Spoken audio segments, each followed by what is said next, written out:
नमस्कार, स्वागत है सारे न्यूज मध्य प्रदेश में। चलिए जानते हैं मध्य प्रदेश की ताजा और बड़ी खबरों को।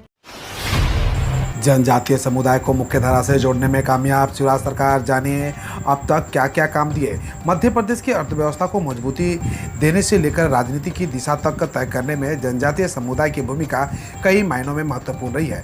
पिछले 2 दशक से मध्य प्रदेश में जनजातीय समुदाय को मुख्यधारा से जोड़ने के लिए कई सार्थक प्रयास किए जा रहे हैं। फिर चाहे वह जनजातीय नायकों का सम्मान बढ़ाना हो या जनजातीय समुदाय को उनके अधिकार दिलाने हो, हर मुद्दे पर प्रदेश की शिवराज सरकार ने निर्णायक कदम उठाए हैं।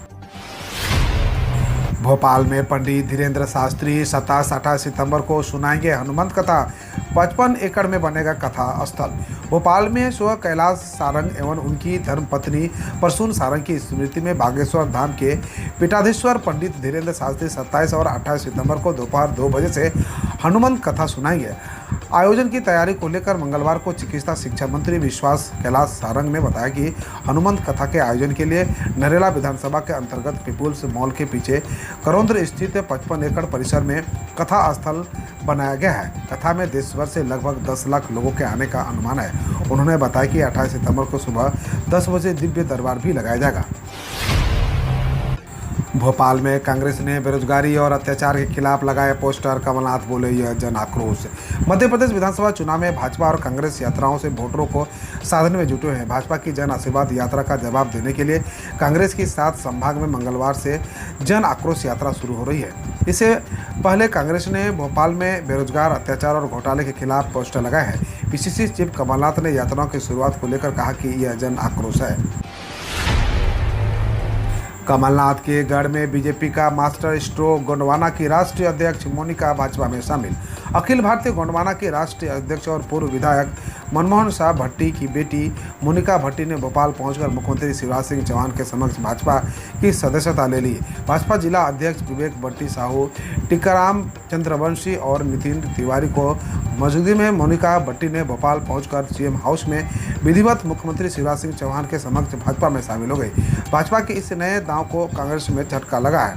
आपको बता दें कि गोंडवाना पार्टी का अमरवाड़ा विधानसभा क्षेत्र में खासा प्रभाव है। 2003 में यहाँ से मनमोहन शाह भट्टी विधायक रह चुके हैं।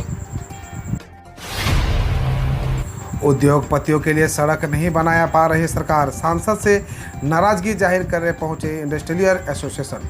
इंदौर नेमावर रोड पर हर साल बड़ी संख्या में सड़क हादसे होते हैं। हर दिन जाम की समस्या के कारण यहाँ रहने वाले ग्रामीण और राजगीर परेशान होते हैं। इस समस्या को लेकर Nemawar road industrial association Indore के सभी पदाधिकारीगण ने एक महत्वपूर्ण कदम उठाया। नेमावर रोड के चौड़ीकरण के लिए इंदौर भाजपा सांसद शंकर लालवानी के साथ बैठक की और इसमें अपनी मांगे रखी। नरोत्तम मिश्र ने कांग्रेस पर जमकर साधा निशाना, कही बड़ी बात। मध्य प्रदेश के विदिशा के राज्य के गृह मंत्री नरोत्तम मिश्र ने कांग्रेस पर जमकर निशाना साधा। उन्होंने कहा कि कांग्रेस हमारी योजना से लेकर कार्यक्रमों तक की नकल कर रही है। उन्होंने कहा कि जब चुनाव आया तब उनको जनता की याद आ रही है। इससे पहले ये लोग किसी से मतलब नहीं रखते थे। सीएम शिवराज सिंह ने महिलाओं को 1000 रुपये देने का ऐलान किया तो उन्होंने 1500 कर दिया। हमारे मुख्यमंत्री महिलाओं को दिए जा रहे रुपयों को 1000 से 3000 रुपये करने जा रहे हैं। इस दौरान उन्होंने विपक्ष के गठबंधन के साथ ही दिग्विजय सिंह पर भी निशाना साधा।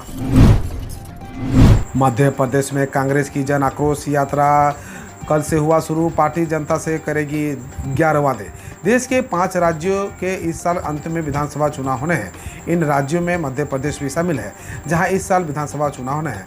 राज्य में चुनाव को लेकर जहां बीजेपी जन आशीर्वाद यात्रा निकाल रही है तो कांग्रेस ने जन आक्रोश यात्रा निकालने की शुरुआत कल ही कर दी है। जानकारी के अनुसार कांग्रेस एक साथ मध्य प्रदेश के 7 स्थानों से यात्रा निकालने जा रही है। कांग्रेस यात्रा के लिए विशेष रथ हैदराबाद से मंगवाए हैं।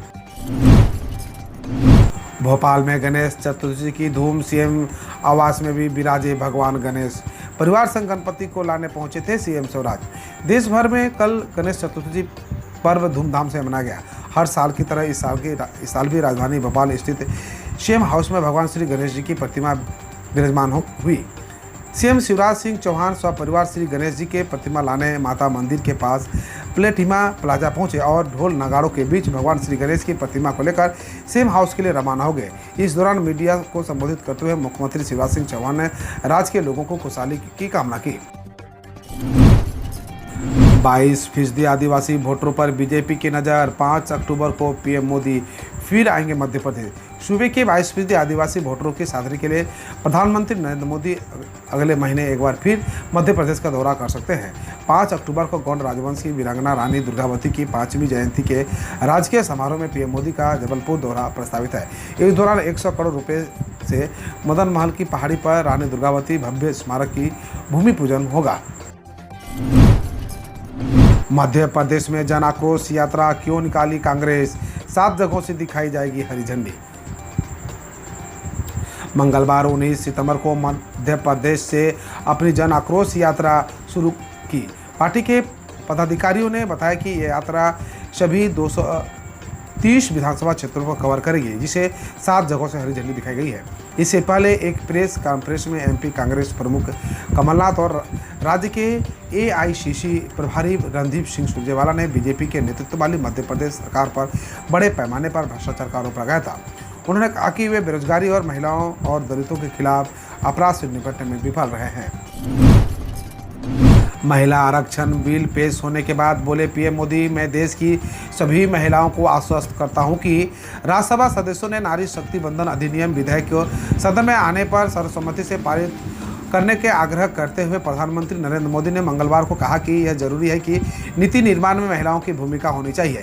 यह सुनिश्चित करना है कि केंद्र महिलाओं की भूमिका निभाए। इस विधेयक को कानून बनाने के लिए प्रतिबद्ध है। पीएम मोदी ने राज्यसभा में कहा कि आज लोकसभा में एक बिल पेश किया गया, चर्चा के बाद यह यहाँ भी आएगा। आज हम महिलाओं के सशक्तिकरण की दिशा में एक महत्वपूर्ण कदम उठा रहे हैं। पीएम ने कहा कि मैं सभी महिलाओं को आश्वस्त करता हूं कि केंद्र इस बिल को कानून बनाने के लिए प्रतिबद्ध है। पीएम मोदी ने कहा कि कल कैबिनेट की बैठक में महिला आरक्षण बिल पास हो गया। उन्होंने 19 सितंबर को ऐतिहासिक दिन बताते हुए कहा कि हर क्षेत्र में महिलाएं आगे बढ़ रही है और ज़रूरी है कि नीति निर्धारण में हमारी माताएं, बहनें और महिलाएं आगे बढ़े और अपना योगदान दें।